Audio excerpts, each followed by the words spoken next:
When my son slammed the door shut behind me and shouted, "You're no longer needed here, Mom," I didn't even flinch. My hands were still trembling from the job termination letter I held and the betrayal that came right after. The letter was still warm, fresh from the printer, the ink barely dry. But it didn't burn as much as his words. I stood there on the front porch of the house I helped build. Brick by brick, dollar by dollar, sacrifice by sacrifice, watching as the door to my past, my pride, and my motherhood was shut in my face. I stepped off the porch slowly, not with anger, not with tears, but with a strange kind of calm. A soft smile stretched across my face, not the smile of a broken woman, but the smile of someone who finally saw everything clearly. Not because I was defeated, but because earlier that very morning, long before that letter landed in my hand, and before my son's words stabbed through my chest, my phone buzzed with a message that would change everything. It was from my lawyer, funds cleared. 8 million euros deposited successfully. He had no idea. None. No idea that the woman he had just kicked out wasn't a burden, wasn't a disappointment, wasn't some washed-up old lady with nothing to show for. Herself, he had no idea he just threw away the very reason his life had ever been stable in the first place. The woman who skipped dinners so he could eat. The woman who worked double shifts so he could go to college. The woman who pawned her wedding ring just to make one last mortgage payment and keep the roof over their heads. He had no idea that I had just become a multimillionaire. Not through luck. Not through a lottery, but through years of grinding. Smart investing, quiet sacrifices, and holding on to hope when the world had given me none. And what I did next? Well, let's just say he'll never forget it. My name is Margaret Walker, a 66-year-old mother from a quiet little town in Iowa. I raised my son, Matt, all by myself after my husband, Peter, died in a car accident when Matt was just 4, that night when the police knocked on our door. Holding Peter's wallet and wedding ring in a small Ziploc bag, I knew my life would never be the same. But I didn't cry. I couldn't.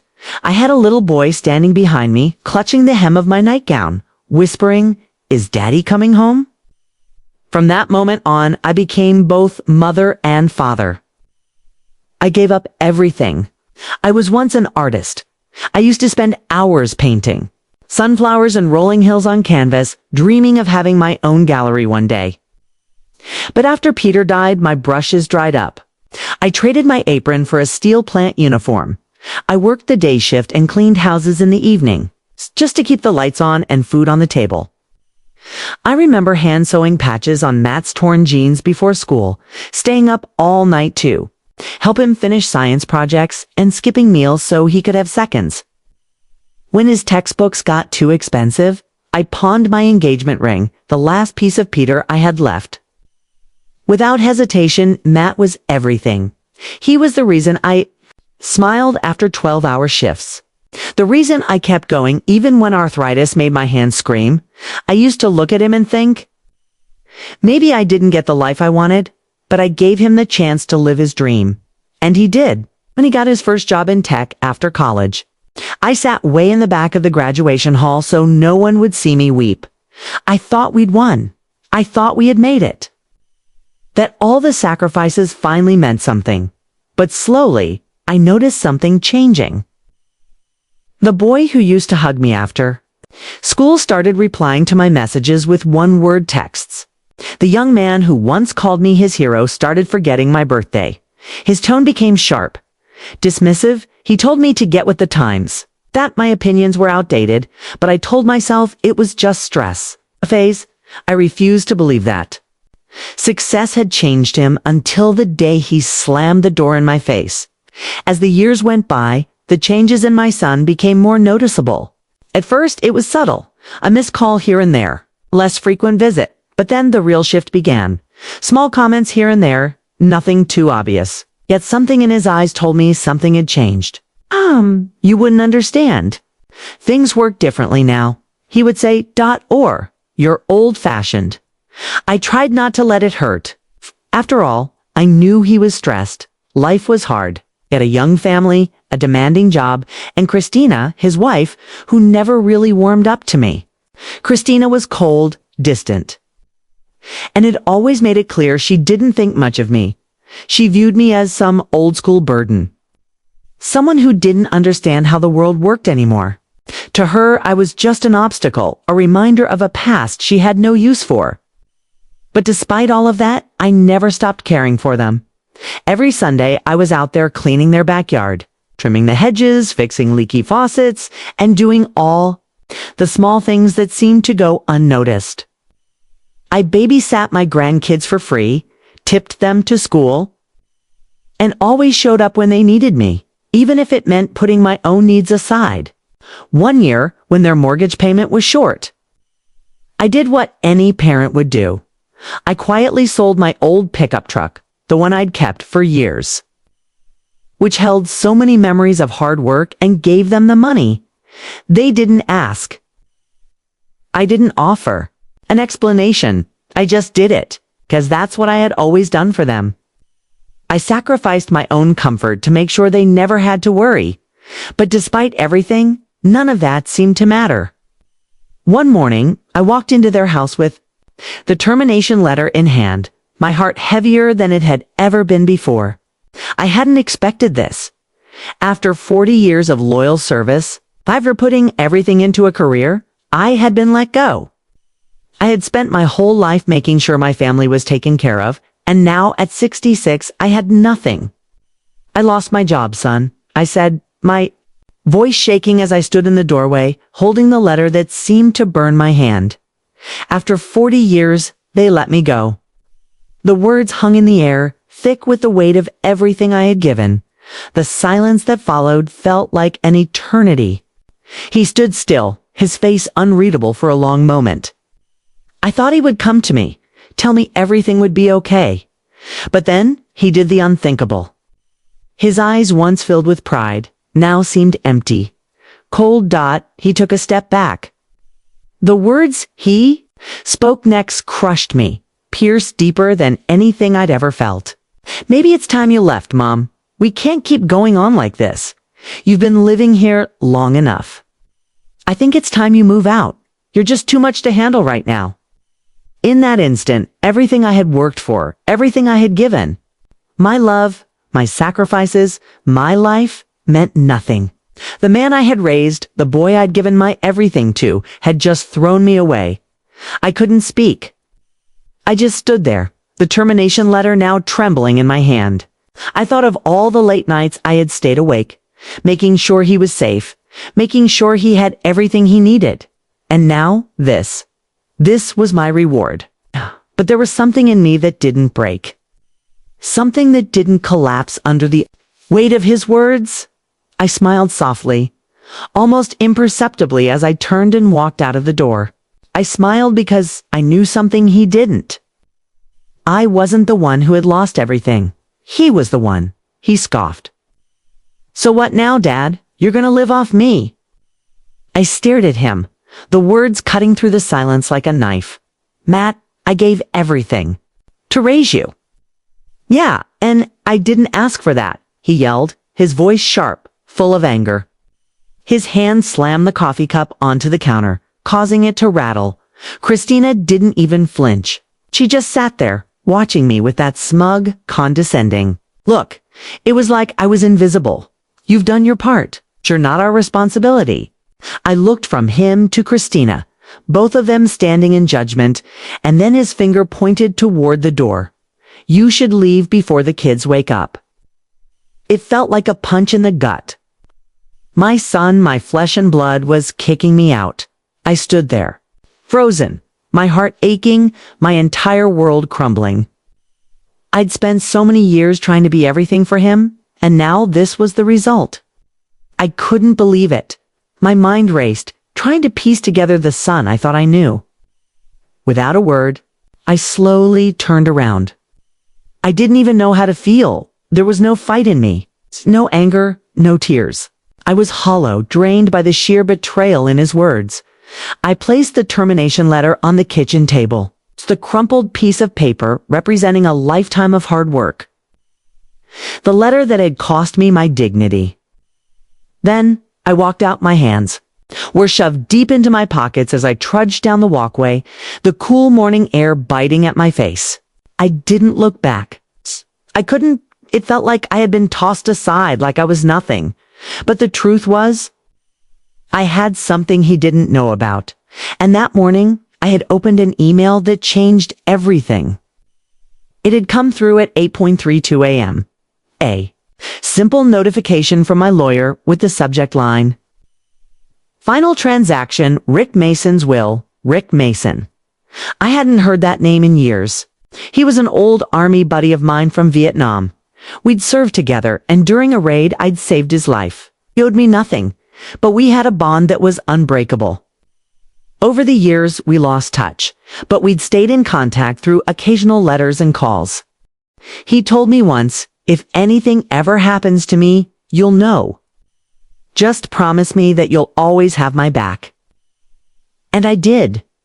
But I never expected this. Rick had become incredibly wealthy later in life.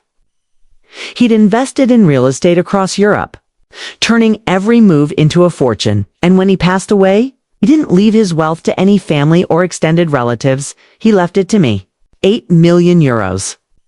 The words on the screen burned into my mind as I read them. The email, the confirmation. It all hit me like a ton of bricks. I wasn't the old man with nothing. I wasn't the failure he thought I was.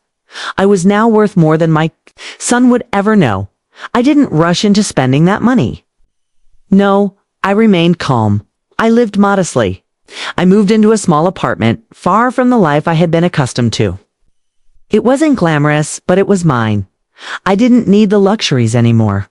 What I needed was time, space, and a plan. I took a trip to Europe to finalize the paperwork. Stayed in a small hotel with faded curtains and basic amenities. It wasn't much, but for the first time in years, I felt a strange peace. The money, the power, it was all there, waiting. But I wasn't in a hurry. I needed to think. I needed to watch. When I returned home, I began digging. I had time on my side now, and I wasn't going to waste it. I researched every aspect of Matt's life. Matt and Christina were living the high life, fancy cars, designer clothes, big house. But it was all built on a shaky foundation.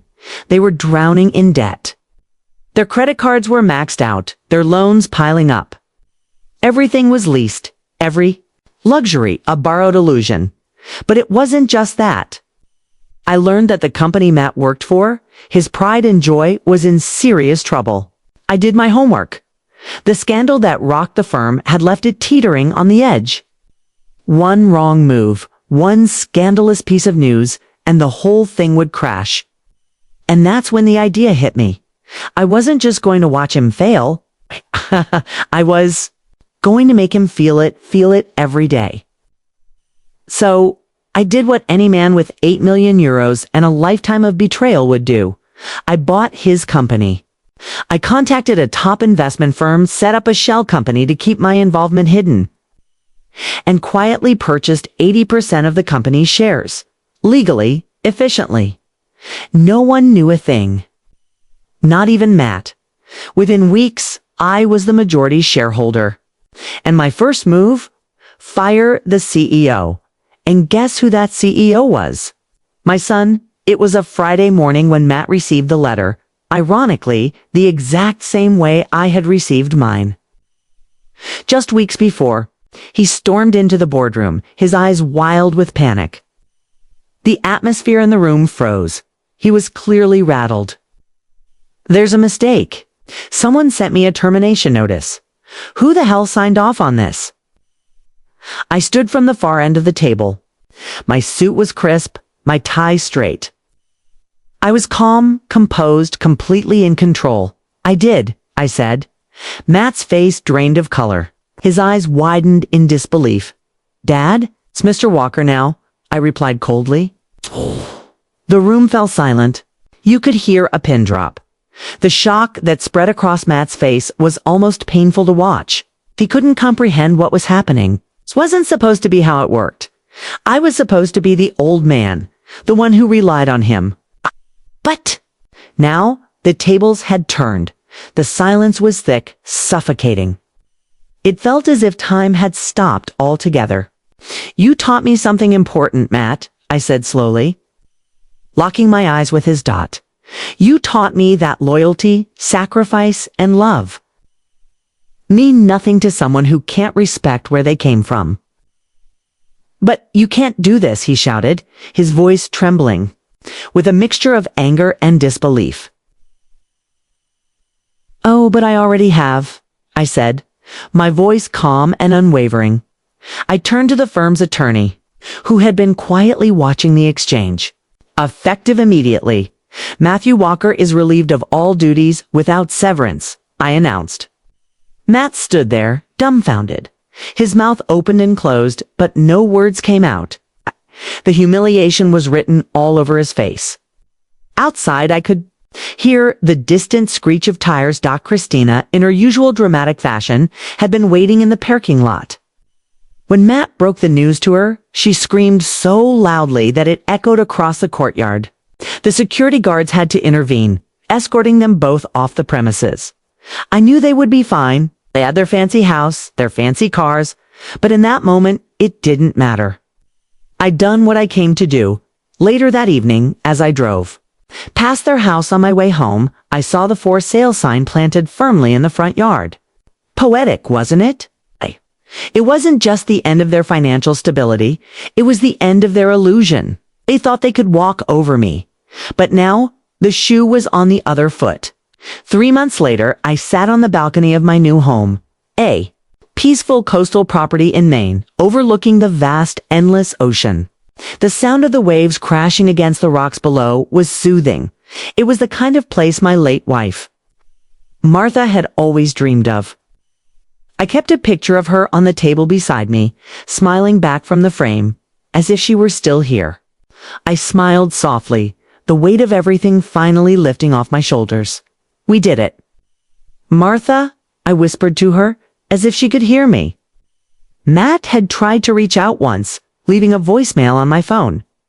"Dad, I didn't mean it. I was stressed. Can we talk?" His voice cracked, filled with regret. I didn't return the call. Some things, I realized, are better left unspoken. Not every bridge needs to be mended. Sometimes, silence is the loudest response. Now, I travel. I read, I donate anonymously to veterans' causes, trying to give back to the community that gave so much to me. I mentor young men who remind me of the person I used to be, helping them avoid the same mistakes I made. I'm finding peace in the things that matter, the things that last. And at night, I sleep soundly, because karma doesn't always show up with fireworks. Sometimes it comes in a quiet, subtle way. It doesn't demand attention, it just works its magic. Effortlessly, sometimes it walks in silence and smiles as it leaves a house that never truly deserved you. To anyone out there who has given everything, your time, your heart, your sweat, and received nothing in return, let this story serve as a reminder. Your value isn't defined by how others treat you. It's defined by the strength you summon when they betray you, when they turn their backs on you, when they dismiss you as insignificant. Your worth is in your resilience, your ability to rise, to keep moving forward even when the world seems to crumble around you. I spent years pouring myself into someone else's dream. I sacrificed my happiness, my health, and even my sense of self for the people I loved. But in the end, when they turned away, when they told me I wasn't worth their time, I found something far greater than I ever expected. And sometimes, the sweetest revenge isn't a grand gesture. It's not about making someone suffer for what they say. But in We See, as we all know, I've been exploring that path. But in the end, when they turned away, when they told me, when they turned away, when they told me, I get when we said play. I can't win some leads to what? Get with things? L with things? As I get well with them. How we with things that we at way 8, con with a play, show at we so my key to take, do we get echo, okay, do we see we you to see you, I can to so me to add, I can get, I could keep, I got, do to cute cat, I could do, if I could die, do, I, to cat, I got this, to could have, yeah, I with, you got, are you guys, that could, not be, and I play, since you will, I got to be, that's it, son of a ass, did to you? It's not about watching them crumble beneath the weight of their own actions. The sweetest revenge is simply knowing you no longer need to prove yourself to anyone. You don't need to beg for love or acceptance. You don't need to shout your worth from the rooftops. Because in the silence of your own strength, you already. And in that quiet victory, you find your peace. You find your power. To anyone who's felt unseen or unappreciated, know this. You are enough. You always were. And sometimes the best thing you can do is walk away, knowing that your story is far from over. Your victory is waiting just beyond the horizon.